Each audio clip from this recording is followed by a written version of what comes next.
I think we're live. Merry Christmas Eve, everybody. Welcome to the 2023 End of the Year podcast. I'm your host, Steve, and it's been a while. It's been quite a minute since I've uploaded a video to this channel. As is tradition, I'm going to be recording a short-ish end of the year show. And this is the background I was able to whip up. So enjoy the aesthetics. I also have some sound going here. Um, Otherwise, it's not going to be too much on screen other than maybe occasionally a picture for the stories we're talking about. So without further ado, go ahead and jump into this year in review. So I have 5 stories that I wanted to talk about. Um, First being, and these are all international or national politics, China-U.S. relations. So if everyone remembers, this far back, 10 months ago at this point, the U.S. shot down a suspected Chinese spy balloon back in February, on February 4th. The Air Force shot down the balloon over, I think it was off the Carolina coast, after the U.S. officials were saying that the balloon was spying on military installations. I remember reading at the time that the size of the measurements equipment on this balloon were basically 2 city buses. So these are very large balloons that the Chinese sent over the Gulf Stream, basically. And then there was also a number of scares for 3 or 4 other unidentified flying objects that were spotted over the Canadian airspace, Great Lakes airspace, etc. So there's that. That was a big deal, namely just deteriorating relationships with the U.S. and China. And this came at a time when it was found that China was supplying non-lethal support to Russia pretty consistently, which helped them develop the Surovikin line in Ukraine, which is what Russia has clung to basically deflect the Ukrainian counteroffensive that was set to occur this year in the summer. At this point, the counteroffensive is pretty much done.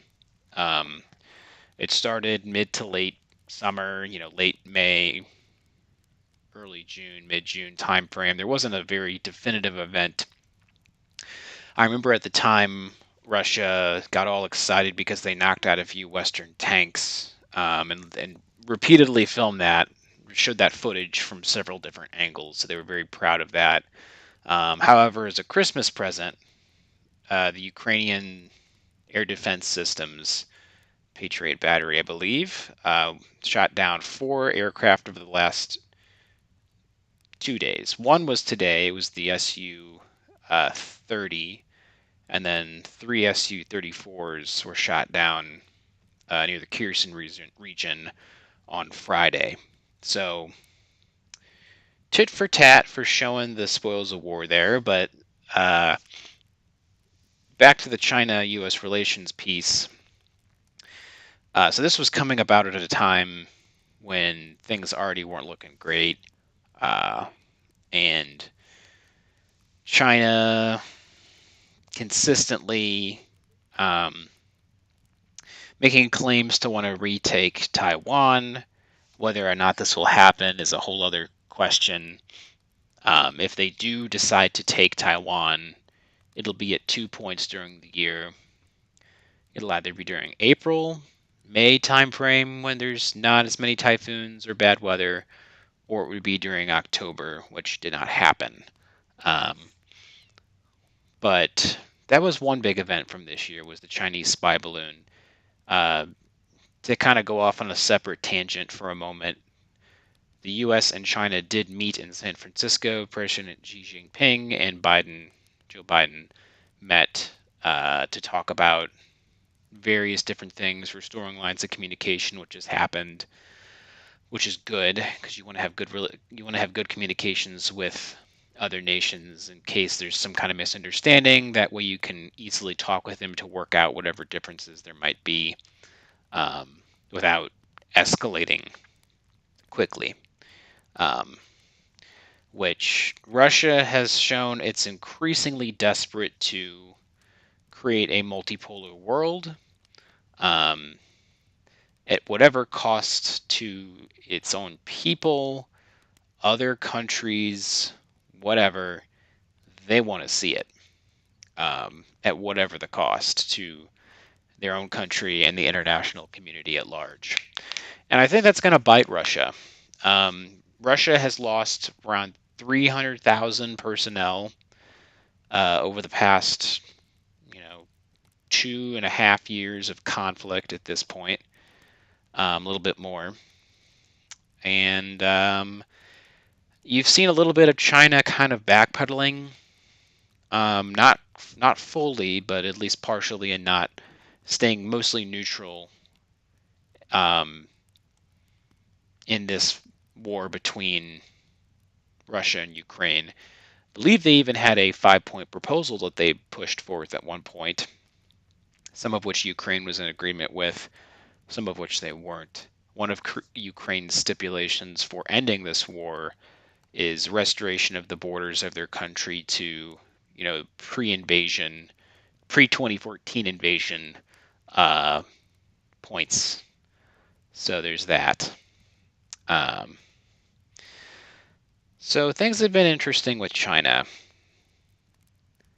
They haven't been as bad as they could be, but we'll see in the next 2 or 3 years. China's facing a demographic crisis of its own, where they're facing declining birth rates, and India is set to surpass their population. I think it already has. And China isn't very well liked by most of its neighbors, for lots of reasons. One would be a lot of China's instigative, very antagonistic nature, in the South China Sea with the Philippines, and lasing boats and cutting off boats, sailing in front of them in the air, getting very close to U.S. aircraft that are in the international airspace and in the international waters. So just consistent antagonism. It doesn't always seem like China knows what Xi Jinping knows what his military is doing.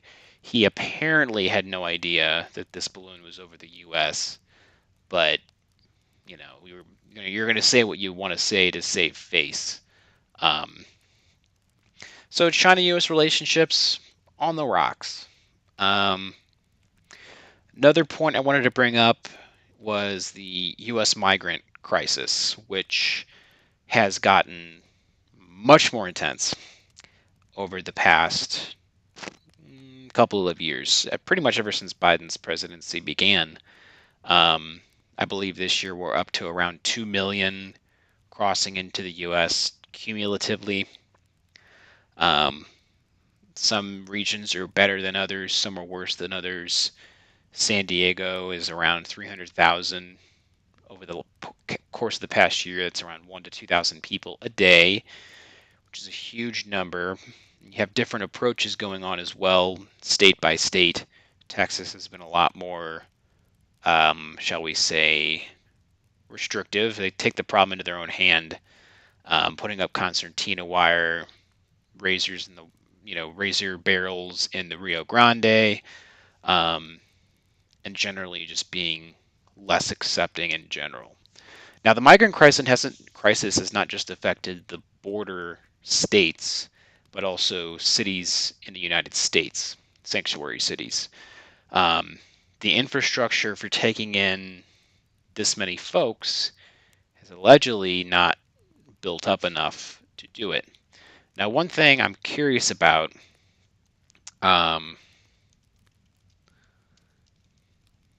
is the highest migration levels ever in the United States over time. Because the United States is a nation of migrants, legal migrants mainly. Angel and Ellis Island were the two places that immigrants came through from either continent.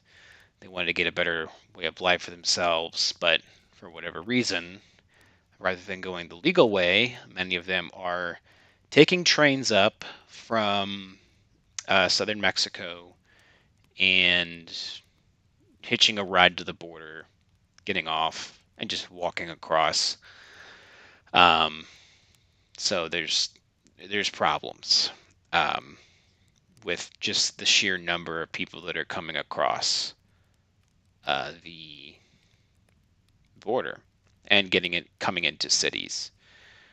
Um, and it's also creating some political pressure for Joe Biden, whose stance on this has changed significantly over the past couple of years. Used to be a lot less open to the idea of building a wall, um, and generally being, less accepting of other people from other nations, but that's changing. And it's also creating pressure in the funding for things that are happening internationally that are threatening the standing of the United States and just general global stability. Um, Funding for Ukraine and Israel, for example, are being held up because there's pressure to create more of a budget for the border crisis. Um, so that's been a big story this year and really last year as well, but noteworthy all the same. Um, so moving right along,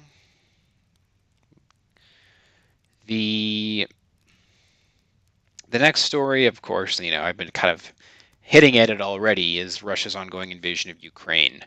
So highlights from this are that Putin has recruited more people from prisons.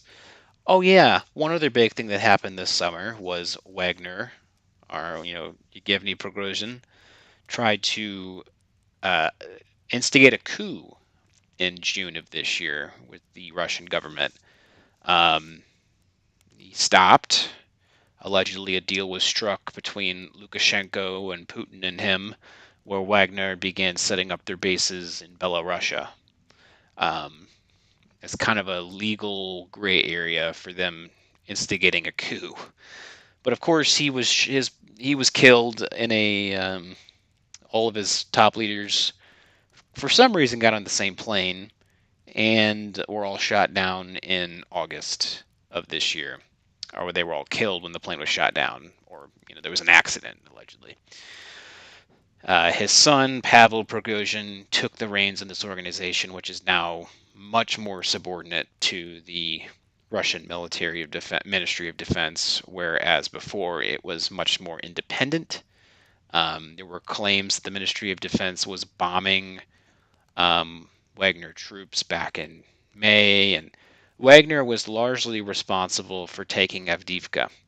And it was almost on a dime that Wagner went from being a state sanctioned group that used prisoners and all kinds of bad people, really just a terrible organization, um, instigating massacre, responsible for massacres around the world. Um, so they went from the Russian government praising them, having billboards up of them, to scrubbing them completely. There were some pretty funny pictures of Wagner in wigs, I guess as disguises, that were released to to kind of delegitimize him in the public's eye, that the Russian FSB took in his estate. Um, if you really want to look at those pictures, they're online. You can find them. I'm a little bit, I don't really want to pull them up. Feeling cozy by this fire here, so I'm just going to keep chugging.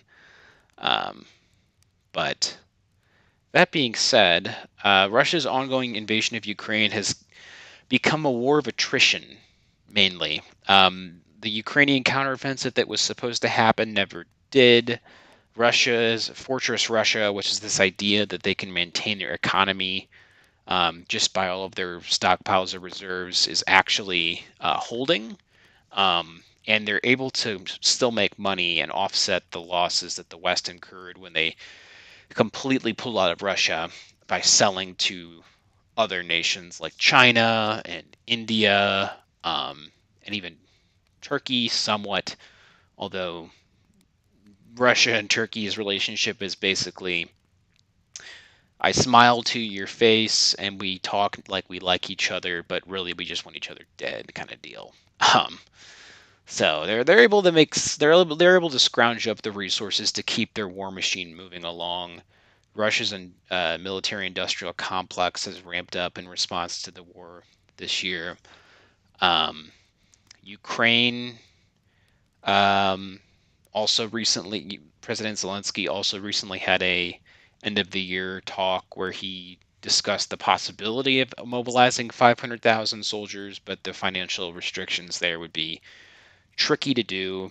Um, Russia is basically just leaning into Ukraine with their numbers, and they're losing huge amounts of up to 1,000 a day soldiers, which is kind of insane. Um, in some sectors where they're basically just using human wave tactics to take towns like Avdiivka, which has been uh, the second um, equivalent of what's I'm brain fart, but the city Russia Bakhmut. It's basically just been the second Bakhmut for Russia, but this time it's not Wagner eating up the losses; it's the Russian Ministry of Defense and all of their Storm Z, which are prisoners, and V, which are former Wagner troop units. So it's very costly for them. They've lost 98% of their force since the war has started, and they've set their military back 18 years with the losses they're incurring, all for a population that is not willing to submit, right? Um, you could argue that Crimea was pro joining Russia. Donetsk, Luhansk had some semblance of people, like even if it was puppets for Russia who were going and saying we want to be our own state and then join Russia. Um, you really don't see that anywhere else in Ukraine. So the front lines have not moved too terribly much, but Russia has soaked up a lot of damage. They've lost high-ranking military officials. The Kerch Strait Bridge was struck twice this year. Um, Sections of it collapsed. They had to close it. And funny enough, the Russian government says, "Oh, instead of going across the bridge to get to Crimea, now you can go all the way around and use the land bridge," which is, by the way, within striking distance of Ukrainian HIMARS systems. It's great. The Russian government just suggesting its people travel within artillery range of Ukrainian, not that they would shoot civilians, although that's what the Russians would have you think. Um, it's just, putting your civilians at unnecessary risk for no real reason. Ukraine has taken the fight to Russia as well. They've been launching drones at Moscow, and there was an instance where they took out a bridge in Siberia about a month ago, um, which is detrimental to Russia's war efforts as well for importing the millions of artillery shells from North Korea that have been coming through. And it's actually kind of funny. South Korea has also been donating large amounts of military munitions to Ukraine, so it's almost like a proxy war between North Korea and Ukraine there. Um, and despite the fact that the United States has kind of slowed in their packages, their weapons packages that they've been given to Ukraine. The F-16 program is finally coming through, which means there's a little bit more air parity. Something that we kind of got a glimpse at towards the end of this year with the anti-aircraft successes with the Patriot battery systems, and really innovative use of radar. Rather than using the Patriot battery radars, they use frontline radars that um, are always on, so the Russians can't distinguish noise from pattern, and they're able to detect these aircraft. So just very innovative strategy by the Ukrainians, and they've been consistently showing this, their innovativeness and will to win and have their own country, um, and not be absorbed into Russia, which Putin sees as really non-existent. They've kind of flip-flopped on their um, stance, but so Russia's ongoing invasion of Ukraine is still going. Analysts predict that it'll go into next year, pending some sort of coup number two, which people already forget that happened in June. But we'll see if that happens. Knock on wood. The Russian soldiers, I don't see why they would even want to continue this fight when it's clearly fruitless, but very different when you live in the country.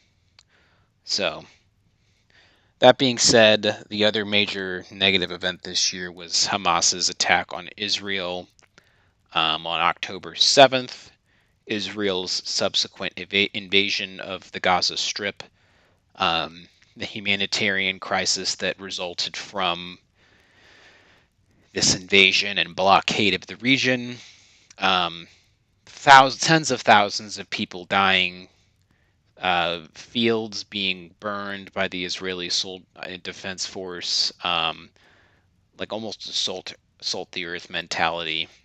The public sentiment for the Israeli war is a lot worse. You're seeing, you saw, and you still are seeing protests around the entirety of the West for the government, the United States government, funding Israel for just bombing Gaza and causing lots of collateral damage. But Israel is dead set on taking out Hamas completely and completely dismantling their hierarchy for this attack. It was a brutal attack, just horrible. People were shot who were innocent. People who were at a festival, just kind of minding their own business, just shot up an entire festival. So it was gruesome. It was very gruesome. But the response has been almost tenfold, if not pretty much tenfold. For the 2,000 that were killed, there's an estimate to be around 20,000 Palestinians who have been killed. And no Arab countries around Israel want to really take on the refugee crisis. Jordan doesn't want to take it on. Egypt doesn't want to take it on. Syria certainly doesn't want to take it on. And then there's all of Iran's proxies in the region who were not fully aware that Hamas was going to do this, and so, they didn't lean in with their own attacks. But the U.S. got really involved. They moved two aircraft, air carrier strike groups into the region, and Iran has been pretty much encouraging its proxy forces to do whatever they can to disrupt global sentiment around this issue. Like the Yemen recently, the Houthi rebels or the Houthi faction has been striking shipping ships that they believe are supporting the Israeli government, when in reality they were probably mostly ships. Maybe some of them were going to Israel, but basically just disrupting international trade. And that's one of the busiest shipping lanes, if not the busiest shipping lane in the world, with the Suez Canal right there, at the Sinai Peninsula and Egypt. So very, very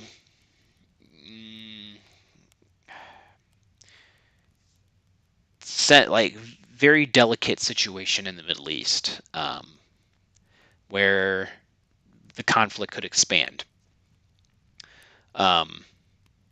And the U.S. has, of course, diverted some of the funding that was supposed to go to Ukraine to Israel, which makes the Ukraine war, it's going to last longer because of this as well. And you can see on the map a line from Russia to Iran to China that is theoretically forming with conflict flashpoints. Some people have the theory that some of this is to divert U.S. attention away from all these hotspots.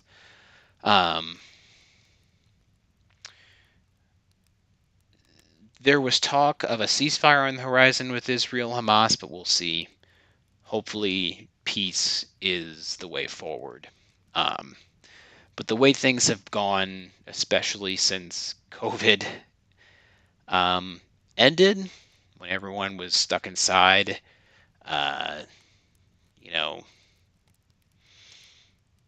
things have not been great since COVID, basically.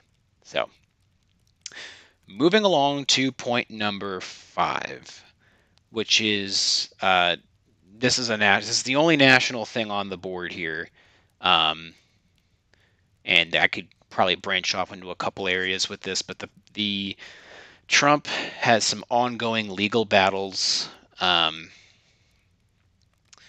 and the other thing that happened this year was the creation of X, which replaced Twitter. I believe, and I have to double check myself there. When did Twitter become X? Yeah, it was this year. It was in July. So some folks noticed they would type in x.com on their browsers, and it's like, oh, now it's X. And they still have Twitter as a URL that leads to the same spot, but so Musk made Twitter X in July and reinstated Donald Trump, and Alex Jones to the platform just about a month ago. And the platform has gone through a lot of changes, a lot of a couple of good things here and there. They have community notes that were turned on, but Elon Musk might even turn those off because he viewed them as being, what's the word? Basically just being used by governments or whatever. It's not subjugated, but you get what I'm saying. The word will come to me randomly. Being hijacked, Anyway. So, the right has a pretty large footprint on the website now. They introduced an AI called Grok, which I'm looking at right now, which I have not bothered to buy because I'm not going to pay $15 a month for X Premium. We'll see where this website goes. There's another website called Blue Sky, which is where Jack Dorsey and several other Twitter executives went, but the user base is at X still. So, anyway, Trump's ongoing legal battles, which he's still considered the top contender for the Republican primary next year. Next year is going to be very interesting election-wise. And I guess I did bring up one other national point earlier, which was the migrant crisis at the border.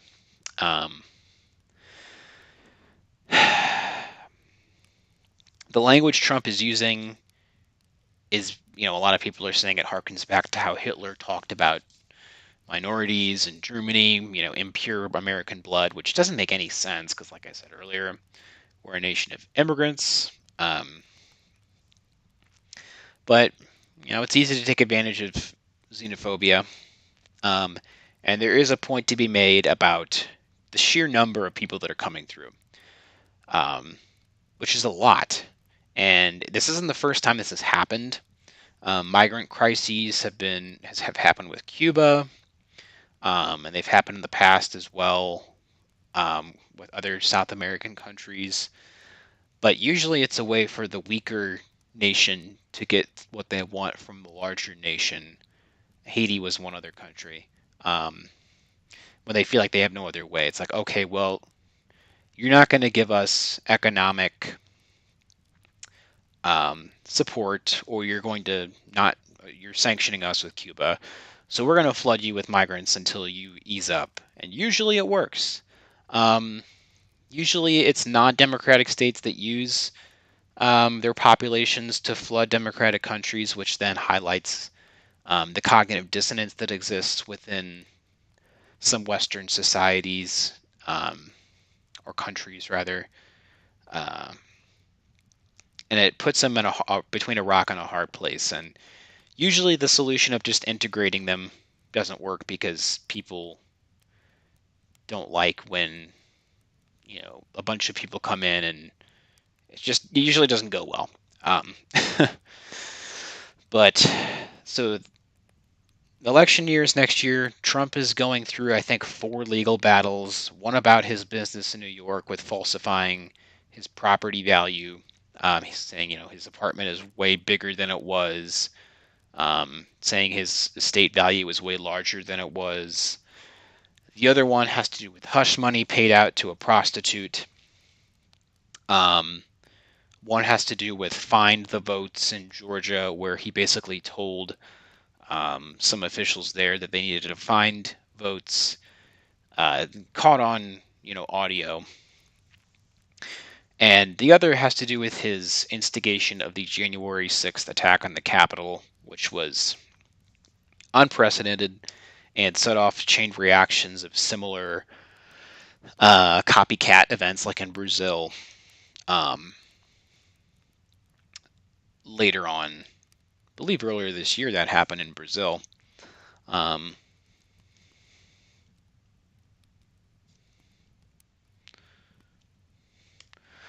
a quick search here. Yep, that happened on January 8th, 2023. So that happened at the beginning of this year. So just similar events happening, because nations look to the U.S. as an example a lot, even if that example isn't the best. So with all these ongoing legal cases, he could be put into jail, and that would end his career. Something else that happened was the Colorado took him off the ballot completely, which is wild, because if that starts to happen elsewhere, then it's basically just going to become conservative states doing the same thing, and it almost becomes a race to the bottom. Hopefully that doesn't happen here. We'll see what next year brings, but that is where we're going to end 2023 in review. Unfortunately, they didn't have a lot of positive, stories here, but there were some good positive stories that happened. There always are. They just were not the focus of the show here. I guess Alex Jones is bankrupt, or he should be. He makes a lot of money through his supplements, so anyway, thank you for watching. Try to make at least a couple more videos in the next year than I did this year, because it's been a very busy year for me. But thanks again for watching. If you want to put your highlight events of the year that you think I should have mentioned, feel free to put them in the comments.